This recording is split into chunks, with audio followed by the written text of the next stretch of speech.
Olá pessoal, bem-vindo a mais um programa Café Contador.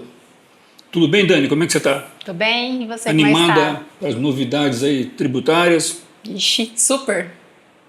Hoje, para variar, nós temos pouca coisa, né? Exato. Nossos cafés têm sido assim bem Bem tranquilos, né, light, né? Augusto? Bem tranquilo, Nossa, a gente sem entrou problema nenhum, 2023 né? assim, ó, bem suave, né? Exatamente, né? Bom, falar sobre um pouco o mês de março, né? O decorrer do mês de março, como é que aconteceu em relação aos trabalhos dos nossos desenvolvedores, coitados, sofreram um bocado, ainda vão ter que sofrer mais ainda, né? Tem mais prazo aí. Bom, para começar, nós temos logo no início lá o ajuste CINEF número 2 de março, do dia 9 de março de 2023, que trata da nota fiscal de energia elétrica, né? Então as implantações estão ocorrendo em diversos UF, né? De acordo com as determinações dos ajustes CINEF. Então nós temos aqui em relação ao estado do Tocantins e do Distrito Federal, que ficou para o dia 1º de abril, que é na semana que vem, prazo. Já é semana que vem. Já em cima, já, tá? O estado do Espírito Santo, Santa Catarina, São Paulo e Minas Gerais ficou para o dia 1º de junho de 2023. Exato. Legal? Quer dizer, o prazo, para quem é dos outros estados, que é fora o Tocantins, né, e Distrito Federal, estão bem, né? Estão bem, tranquilo, né? Não tem problema nenhum. Essa adesão, né, essa obrigatoriedade, ela já vem ocorrendo desde o mês de outubro de 2022, então foram esses estados que o Augusto mencionou agora que ficaram para o ano de 2023. Então, a perspectiva é que até o dia 1º de junho, todos os estados já estejam emitindo a NF3E. E o mercado, como é que está comportando isso? Está sentindo bem, tranquilo? Eu acho sem que tá, dificuldade né? nenhuma, né? Porque ele é um Nenhuma documento... particularidade? Não, é um disso. documento mais tranquilo, né? Esse documento fiscal eletrônico da NF3E. Está correndo bem, né? Sim. Bom, então o item seguinte ele trata da Instrução Normativa número 16, que é da Cefaz do Rio Grande do Sul, tá? Que trata sobre o vínculo de comprovante de pagamento junto à NFCE. Então tem aqui uma questão de cronograma, né, de implantação, que foi conforme previsto na IN 101 de 2022, que a partir de 1º de abril, os estabelecimentos cujas atividades econômicas estejam enquadrados como supermercados, hipermercados e também mini-mercados, obrigados à emissão do comprovante de pagamento efetuado por cartão de crédito, cartão de débito, Pix, e assim vai, né? Vendas realizadas de forma presencial deve ser vinculada à NFCE, emitida em operações mediante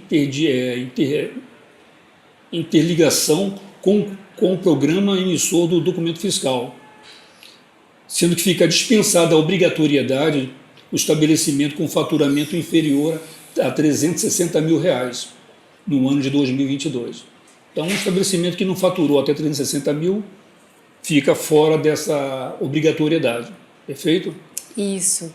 E essa instrução normativa que o Augusto mencionou, né, a respeito dessa vinculação do comprovante de pagamento junto ao sistema emissor da NFCE, ele já é um assunto que está em discussão também desde o ano passado, né, Augusto?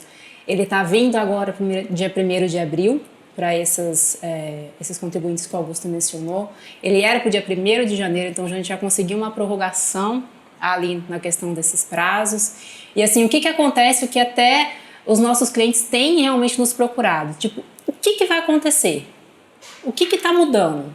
Então, toda a NFCE emitida dentro do estado do Rio Grande do Sul para venda ou prestação de serviço presencial, o comprovante do pagamento eletrônico, feito através de cartões, Pix, como o Augusto mencionou, ele tem que estar vinculado de forma sistêmica junto com o programa emissor da NFCE, né? Então não tem mais aquela questão de você receber a mercadoria numa máquina e ir lá digitar de forma manual dentro do seu sistema para poder fazer esse vínculo, né, Augusto? Agora tem que ser tudo interligado de forma sistêmica.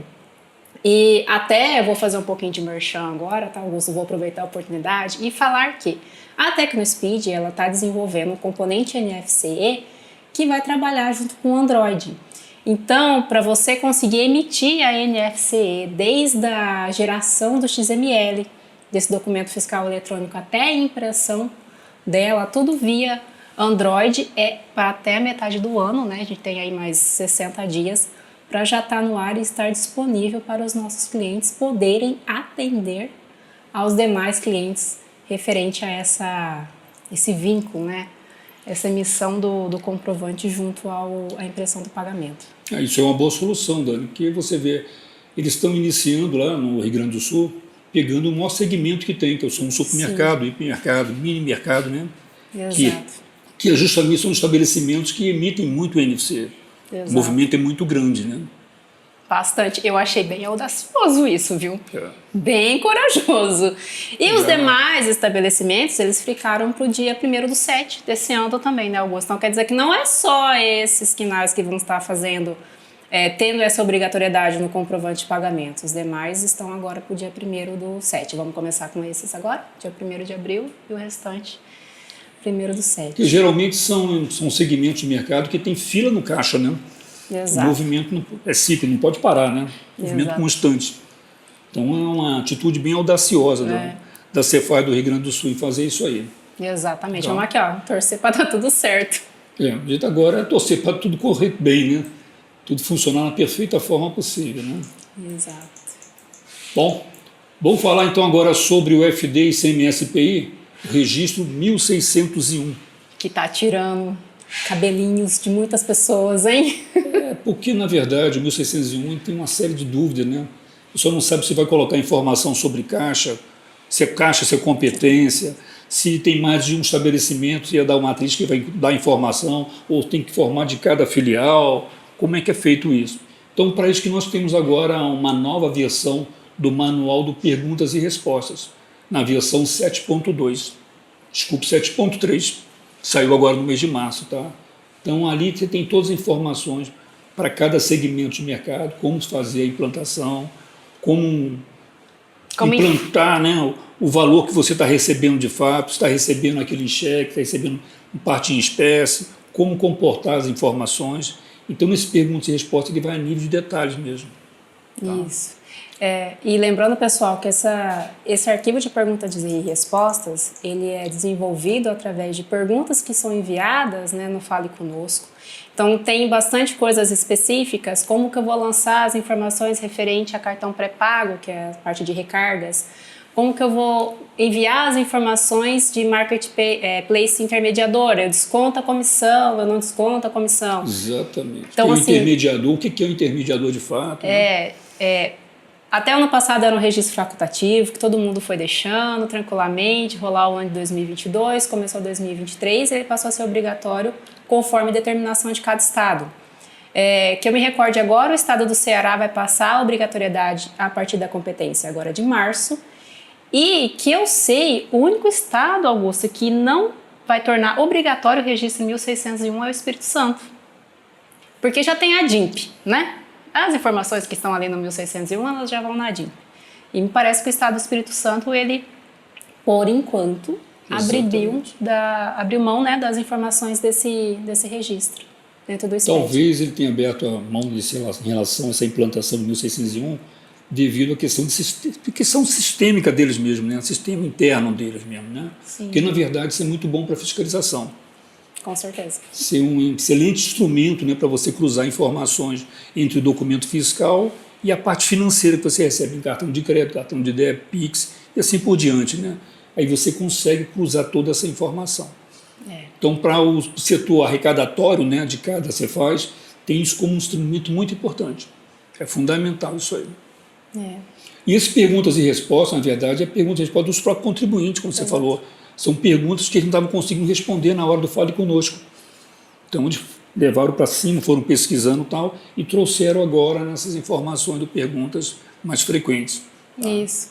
E é até bacana, pessoal, por exemplo, se tiver alguma particularidade para algum estado, está mencionado, tá nessa parte do Fale Conosco ali das pesquisas e das perguntas e respostas, perdão. Então, às vezes o estado do Rio de Janeiro trata de uma forma, algum outro estado também trata aquele registro diferente, então está especificado sobre cada pergunta ali, conforme cada estado que tem a sua particularidade, como que tem que agir, como que tem que enviar esses dados, né? E podemos aguardar que virão outras versões, né, de perguntas perguntas com mais dados particulares, né, de determinadas empresas, né, caso de filial, matriz, como receber isso, tal detalhe, parcelado, como é que o cara recebe isso, porque hoje em dia você tem milhões de formas de pagamento, né? Exato. Você recebe por crédito, você recebe por devolução, você paga a diferença, então cada um tem um detalhezinho. Sim, exatamente. Tá? Então não é humanamente impossível, num primeiro momento, você ter resposta para tudo, né? Sim. Porque as dúvidas vão surgindo ao longo do tempo. O tempo que você vai implantando, mas a minha empresa tem esse negócio, meu sistema de negócio aqui é diferenciado, eu lido com crédito, eu faço isso, eu tenho parcelamento, eu tenho aquilo outro. Então, cada um tem os seus detalhezinhos, que aos poucos vão evoluindo nesse sentido. Isso. Legal? Isso mesmo. Então, em relação ao 1601, estamos encerrados, não tem problema. Por enquanto, né? A gente acredita que não.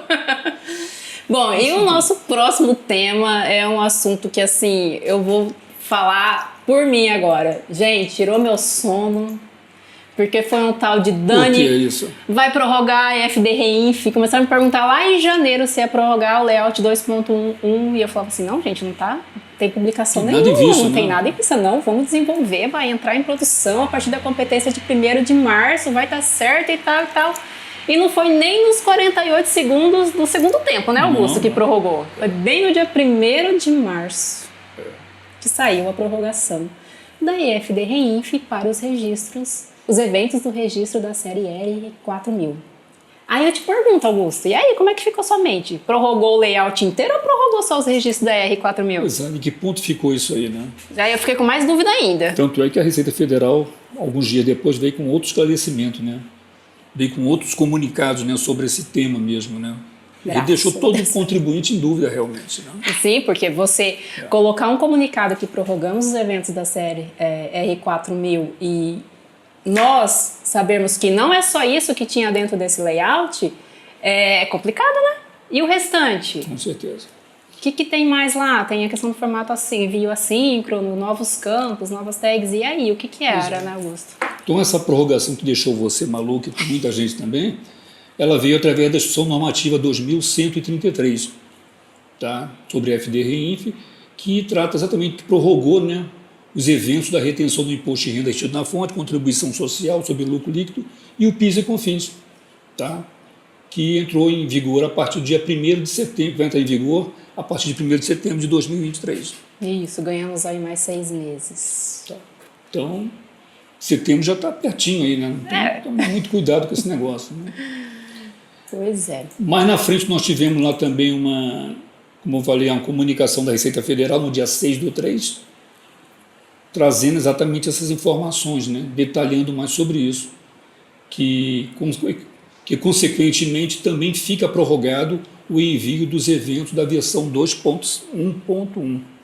Não é isso? Isso, aí eles deixaram Permanecendo claro, o né? layout da versão 1.51 vigente até a referida data, Até a competência de agosto, né? até Então, fim de agosto. os dados referentes à EFD Reinf, eles devem ser enviados até a competência de agosto pelo layout 151. E a partir da competência de setembro, aí nós temos um novo layout. Você pode ver que quando saiu essa IN mesmo, ela deu muita margem de entendimento, né? Sim. Interpretação. Sim. Cada um interpretar de uma forma. Sim. E aí gerou uma série de perguntas realmente. Tanto é que a Receita Federal veio posteriormente para esclarecer toda essa confusão que ela tinha provocado. Pois é, né? Não deixou claro. E como eu estava falando ali com o Augusto, né? Então, com a prorrogação, nós temos também ali um novo layout, o layout 212, tá? Então, ele está complementando o layout 211, está trazendo novos campos para os registros da R4000, como também para os registros da série 9000. Né? Não são, em quantidade, não são muitos campos, são 2 campos aproximadamente por evento que está tendo modificação e os campos se repetem entre os eventos. Tá?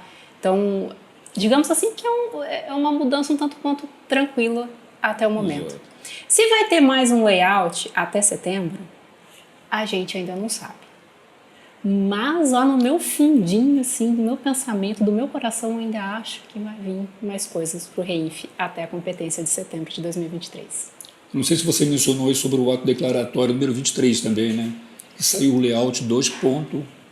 1.2, né? Isso, exatamente. Então nós estamos bem munidos, né? Bem alimentados de layout do FDRINF. Isso. Não temos que reclamar no momento. Para a software house que não conseguiu se adequar com os eventos, né, do registro R4000, do 9000, que são os totalizadores, então sim, com a prorrogação nós ganhamos mais um prazo, ganhamos mais um fôlego, né, mas precisamos ficar atentos, que pode ser que não seja mais prorrogado, né, Augusto? Então a gente sabe que esse layout já está sendo prorrogado há alguns anos, né, já tem algum tempo que vai entrar em produção, não entra, tem as prorrogações, então assim, aproveitem esse tempo, se atentem ao layout 2.1.1, 2.1.2, façam as adequações e estejam aptos na competência de setembro para estar fazendo a entrega do FDRINF dentro do layout correto. E junto a essa prorrogação da FDRINF, tem uma outra obrigação acessória que está totalmente ligada a ela, que é a DCTF Web, né, Augusto? O que aconteceu com a DCTF Web depois da prorrogação do REINF? Aí começou tudo de novo, né? Na verdade, todas as prorrogações, mas tem a ver com um próprio sistema da própria Receita Federal, né? Sim. Que eu acho que eles não estão ainda devidamente preparados, né? E eles estão atribuindo muitas vezes ao contribuinte. O contribuinte pediu, houve um pleito e tal, mas na verdade isso tem vindo dentro de uma operação interna deles. Eles não estão exatamente preparados para isso. Exatamente. Então a DCTF Web agora, nós temos uma prorrogação para a questão para maio, né, desse ano, que foi prorrogado, para os detalhes das informações que venham do E-Social, e os impostos de terceiros ficou para janeiro de 2024. Que era para junho, né? Que era para junho agora. Foi prorrogado para janeiro de 2024. Exatamente. É um prazo razoável, né, para dar mais fôlego para o contribuinte. Dizer que é para o contribuinte, mas para eles internamente arrumar o sistema deles também. Exatamente. Exatamente. É isso mesmo. Isso mesmo. Vamos esperar que lá em janeiro de 2024 a coisa ocorra de fato, né? Que tenhamos todos os layouts, todos montadinho, direitinho, tudo sem nenhuma deficiência, né? Para teste, para elaboração de projetos, tudo isso, para a questão de você demarcar as informações no sistema, tudo isso é importante. Exato. Tá? Porque o tempo, infelizmente, passa muito rápido, né? Uhum. Mas é isso aí, Dani. Vamos mudar um pouco de assunto. A gente está falando só de FDRINF, DCTF Web, né, essas coisas. Vamos falar de uma coisa mais light, agora mais tranquila, né? Vamos falar um pouco sobre o ICMS monofásico. O que você acha dessa história? Mais tranquilo? É, mais tranquilo, não tá? A tributação monofásica está tranquila? Tá boa, tá ótimo, tá? Meu Deus do céu, mais um assunto polêmico no nosso Café com Contador. Você já ouviu mês, falar hein? também desse assunto, não? Nossa senhora, esse também tá difícil, hein? Então, nós tivemos aí no o FD ICMS IPI, uma nota orientativa 01, né, de 2023, que trata exatamente sobre o ICMS monofásico. Então, esta nota orientativa instituiu a escrituração de operações do ICMS monofásico a partir de novos CTS, que foi criado lá pelo ajuste INEF número 1 de 2023. CTS esses que são 02, 15, 53 e 61, que deixou todo mundo arrepiado, né? Que gera uma série de confusão. Todos os que estão ligados ao segmento de combustíveis, né? Exatamente. E nesse mesmo segmento foram criados também novos campos, né? Exato, teve mais uma versão da NT 2023-001, a versão 1.10, né? Trazendo mais alguns campos. Esses campos, Augusto, até foram solicitações de alguns contribuintes, sabia? Sim. Eu achei bem interessante, né? Eles publicaram a nota técnica, os contribuintes deram uma atenção a ela e solicitaram algumas alterações, algumas inclusões de campos também. Para poder operacionalizar a atividade, né? Que não tinha até então essa operação. Isso. Tá? E com ela nós tivemos também outros princípios legais, fiscais, que foi como, por exemplo, o ato COTEP número 21, do dia 10 de março, né? Que trouxe também a questão que dispõe sobre a especificação técnica, né, para a geração dos arquivos da escrituração do FD e ICMS IPI. Não é verdade? Temos uma nova versão do guia prático, né? A versão 3.13. Saiu uma nova versão, toda a operação foi andando, e aí gerou toda essa polêmica, como preencher esses campos, né? Que ali você tem campo de base de cálculo, tem alíquotas, tem imposto retido anteriormente, tem imposto diferido, redução de base de cálculo, toda essa operação. Informar a origem do combustível, se é nacional, se é importado, tem muitos detalhes mesmo. E para resumir toda essa preocupação do contribuinte de uma maneira geral, eu digo o seguinte, o regime monofásico, ele provavelmente já diz que ele é uma tributação única. Ele se dá na origem, né? Através do produtor, do combustível, né? Ou importador da operação. As demais operações, na sequência, né? São questão de venda no varejo, venda de posto de gasolina, essas coisas, se dá através de NFCE, provavelmente, né? Em cima do NFCE, e isso vem tendo informações das etapas anteriores. Quanto é que o produtor recolheu, quanto é que o importador pagou nisso. Então a informação vai andando. Essa é a preocupação dos contribuintes de uma maneira geral. Como vou preencher esses campos? Da onde eu vou tirar essas informações? Tá? Sim. Que ele vai ter que buscar isso lá na entrada, na aquisição do produto. Quando ele comprou o combustível, o posto de gasolina dele, por exemplo, como é que ele veio essa nota fiscal? Quanto é que veio de imposto ali? Se tinha redução, se tinha algum benefício, se o imposto foi diferido, se não foi. Tá? Então ele tem que trazer essa informação para poder alimentar na hora de fazer a venda, preencher os campos. Então isso é que gera uma preocupação muito grande de todos os contribuintes, principalmente os varejistas, que são maiores números, né? Sim. Já que o fabricante e o importador são pequenos, não, são grandes, né? São grandes empresas, mas o número de atividades são pequenas. Tá? E junto a esses questionamentos, a essas dúvidas dos contribuintes, nós temos também uma publicação de um arquivo com perguntas e respostas referentes a esses campos, a essas CSTs, como preencher, quando preencher. Eu achei isso muito bacana isso. Se vocês entrarem no site do Confaz, na página inicial vai ter um ícone chamado Tributação Monofásica. Lá vocês vão ter acesso a essa parte de perguntas e respostas, tem também a respeito dos atos COTEPs que o Augusto está mencionando. E especificamente essa parte das perguntas e respostas, eles não só respondem, como eles exemplificam, né, Augusto? Como que tem que ser o preenchimento. No detalhe, né? Exato, eu achei isso muito interessante mesmo, assim, eu acho que para o contribuinte, para o distribuidor, para o fabricante, isso é de uma ajuda muito valiosa, né? Quer dizer, isso tudo é uma questão de processo, né? Então ele lança uma determinação, uma obrigatoriedade de preencher os campos, e aí começam a gerar as necessidades, cada um com a sua dúvida, aonde vai se formar exatamente as perguntas e respostas. Que até então, quando eles lançaram a obrigatoriedade, não tinha essa dúvida. Exatamente. E era difícil, era humanamente impossível o cara imaginar qual será a dúvida do contribuinte. Será que vai ser isso ou aquilo? Não. Eles começaram a buscar isso lá no perguntas e respostas, né? No Fale Conosco, principalmente, para poder formar esse arquivo e mandar. Que, evidentemente, vem evoluindo ao longo do tempo. Que novas dúvidas terão também, como é o caso do registro 1601. É isso que eu ia falar agora. Semelhante ao que aconteceu com o registro 1601 do SPED, também tem um arquivo de perguntas e respostas que foram enviadas pelos contribuintes através do Fale Conosco, tratando da tributação monofásica, né? É uma atenção muito interessante que, do meu ponto de vista, né? Uma atenção muito interessante que o fisco está tendo com os contribuintes, né? Dar esse apoio.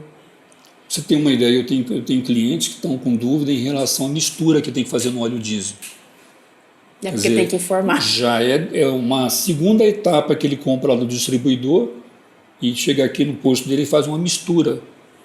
Ele mistura com biodiesel, umas coisas assim. Então tem inclusive o percentual de como fazer esses cálculos. Exatamente. Que até então a determinação não tinha. E assim vai, cada um com a sua, como digo, cada um com seus problemas, né? E a coisa vai andando e graças a Deus a Receita Federal traz agora as perguntas e respostas, né? Que tem nos ajudado bastante. E a todo mundo e a todo desenvolvedor que está implantando isso é uma ajuda enorme sobre isso. Tá?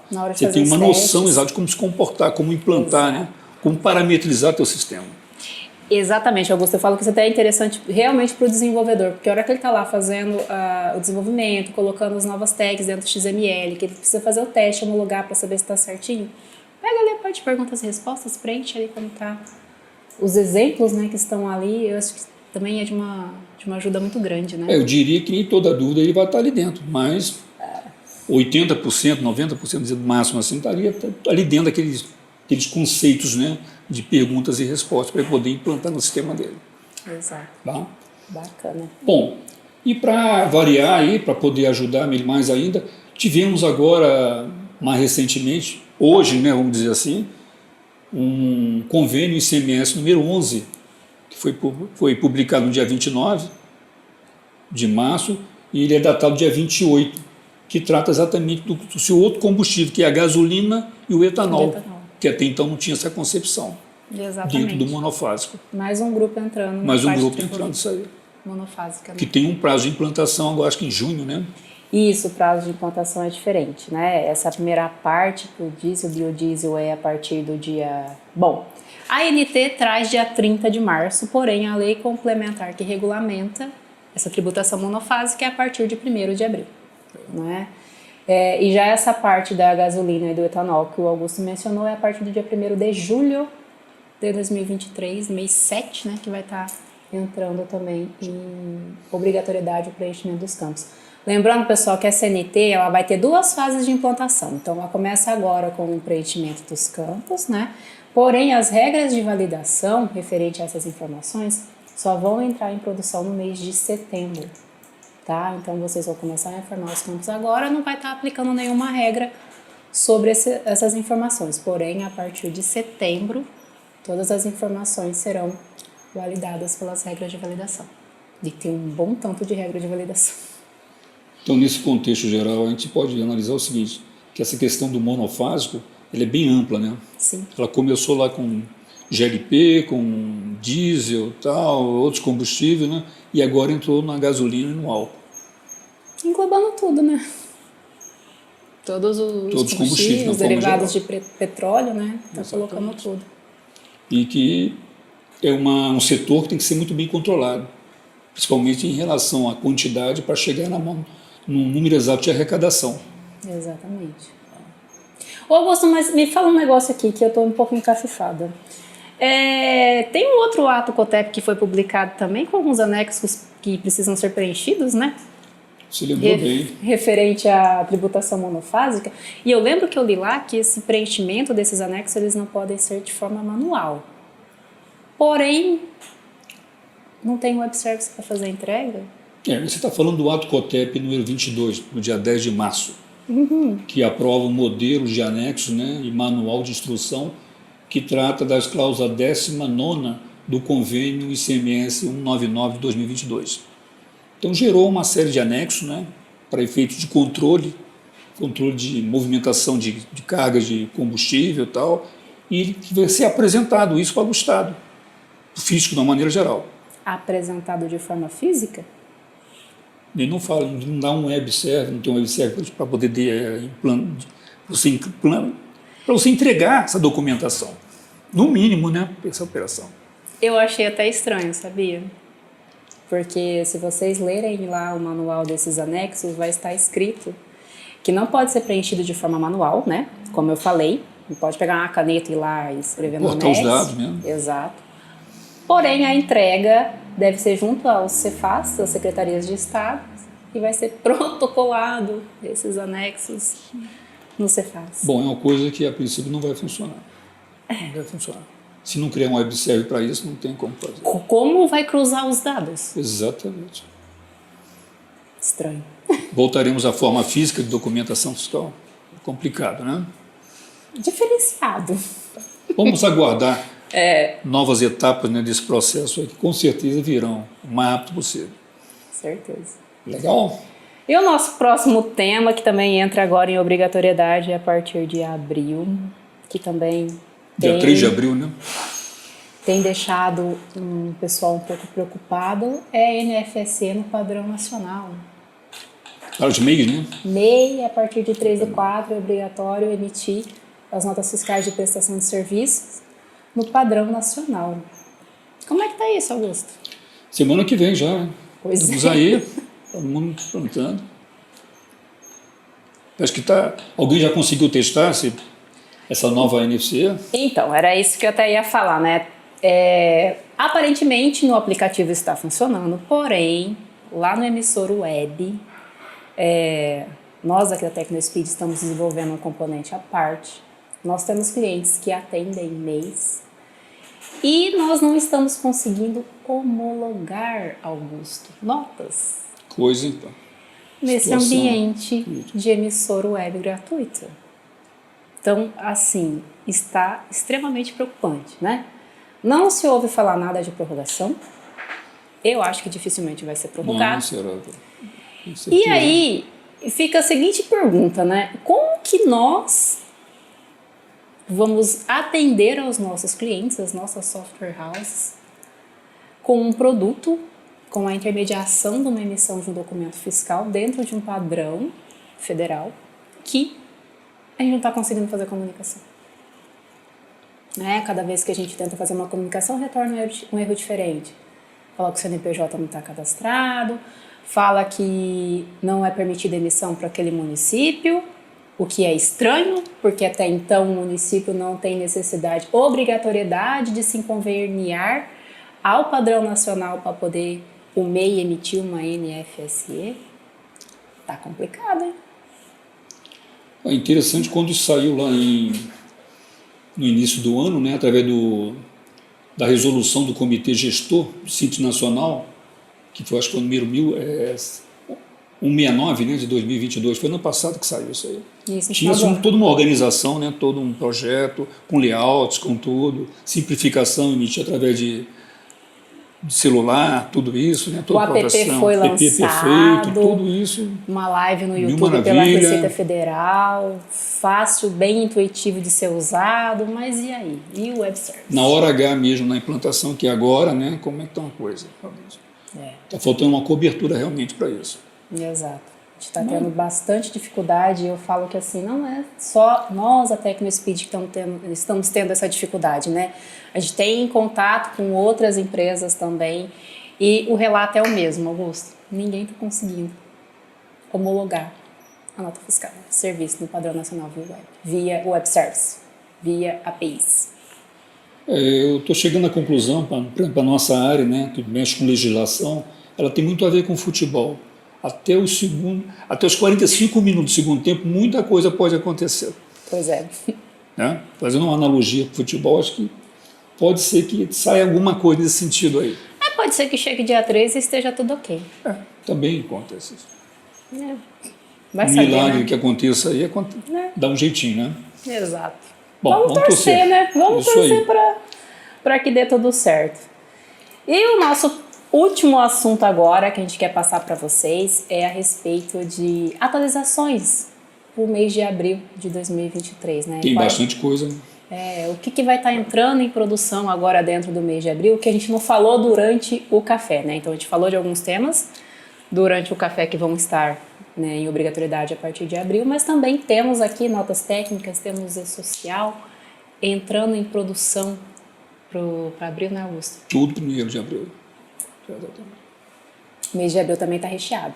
Bom, então a primeira que nós temos é a NT 2016-003, versão 3.50, que traz uma nova tabela de NCE, né? Então, nós temos aí algumas NCMs que foram incluídas, outras que foram excluídas, né? Vale a atenção do pessoal a respeito disso, né? Porque se a NCM tivesse excluída, automaticamente vai receber uma rejeição na hora para tentar autorizar o documento fiscal, né? Isso tem que estar arrumadinho lá no banco de dados, né?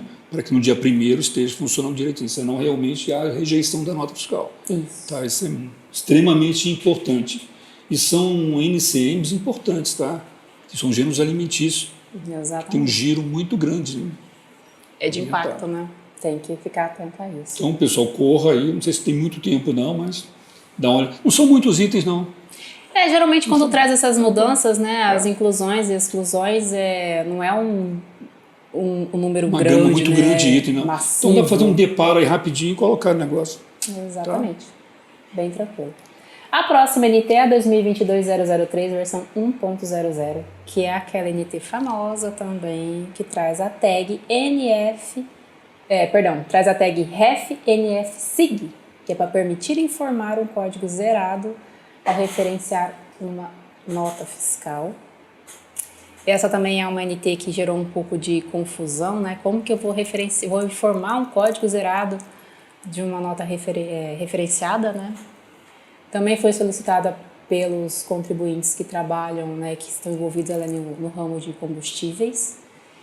E outra atenção que eu tenho é a respeito da aplicação, né, Augusto? Ficou para cada UF determinar se vai aceitar... Se vai adotar ou não, né? Se vai adotar ou não essa tag com um código zerado, né, com aqueles 8 dígitos 0000. Criando essa admissibilidade, né, para você lançar isso como um código zero, né? Exato. Permitir ou não. E isso realmente vai variar de acordo com cada UF, né? Então é bom cada um consultar a sua Cefaz, né, para saber como é que ela está se comportando em relação a essa NT. Isso, ficar atento, né? A próxima é a NT 2022-005, também na versão 1.00. Ela traz a reativação da regra de validação do default, né? Então, independente das discussões a respeito da obrigatoriedade do pagamento, se paga 2022, se paga 2023, a regra de validação do preenchimento dos campos, né, do ICMS para o UF de destino, vai estar sendo feita, né, vai estar sendo aplicada novamente agora dentro do mês de abril. Então, quem não estava informando essas tags lá no XML, que a partir do momento que ela passou a ser... não estavam sendo feito mais a verificação, né, pode ser que alguém tenha deixado de informar as tags. Então, quem deixou, agora no mês de abril precisa retornar essa informação dentro do XML, né, Augusto? Em termos práticos, ele não estava sendo validado até então, né? Isso. Então, a partir do dia 1º será com certeza feita essa validação e provavelmente os nossos casos que não tiverem essa informação nas tags específicas serão rejeitados. Tá? Quando vê lá que veio a rejeição 694, já sabe, tá? É referente ao default. Isso aí. As informações até. E temos também o E-Social. O E-Social tem o NT 01-2023 que traz algumas alterações de descrição de campos e validações, então não traz alterações de desenvolvimento, digamos assim, né? Não traz novos campos, novas regras, nada disso, é só descrição e algumas validações para entrar em produção agora dentro do mês de abril. E também os eventos relacionados aos processos trabalhistas. Está previsto para 1º de abril, porém, Augusto, que informação você tem para nos dar? Eu vi um comentário hoje do ministro do Trabalho que esse item será prorrogado.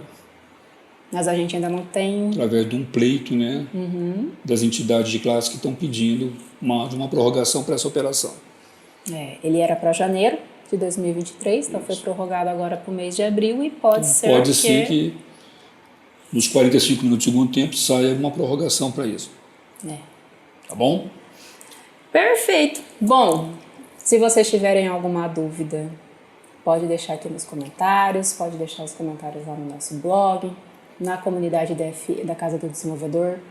No link desse vídeo vai ter um parecer a respeito do nosso café, onde vai estar todos os itens separados, todos esses atos, as NTs que nós informamos lá, vai ter a numeração certinha para vocês, tá? Em caso de dúvidas, contem comigo e com o Augusto, estamos aqui para ajudar e apoiar vocês. É isso aí, meus amigos, vocês tenham certeza do seguinte, tudo que nós comentamos aqui no bate-papo, eu e a Dani, isso está rico em informações dentro dos nossos blogs, né? Isso. No nosso fórum também tem todas as informações, e caso, como ela mesma mencionou, você tenha alguma dúvida, manda para a gente gente vai digerir aqui, vamos analisar e vamos estar com certeza te respondendo o mais rápido possível, tá bom? Então eu espero que vocês tenham gostado desse Café Contador, espero vê-los nos próximos programas e até a próxima, muito obrigado. Até mais.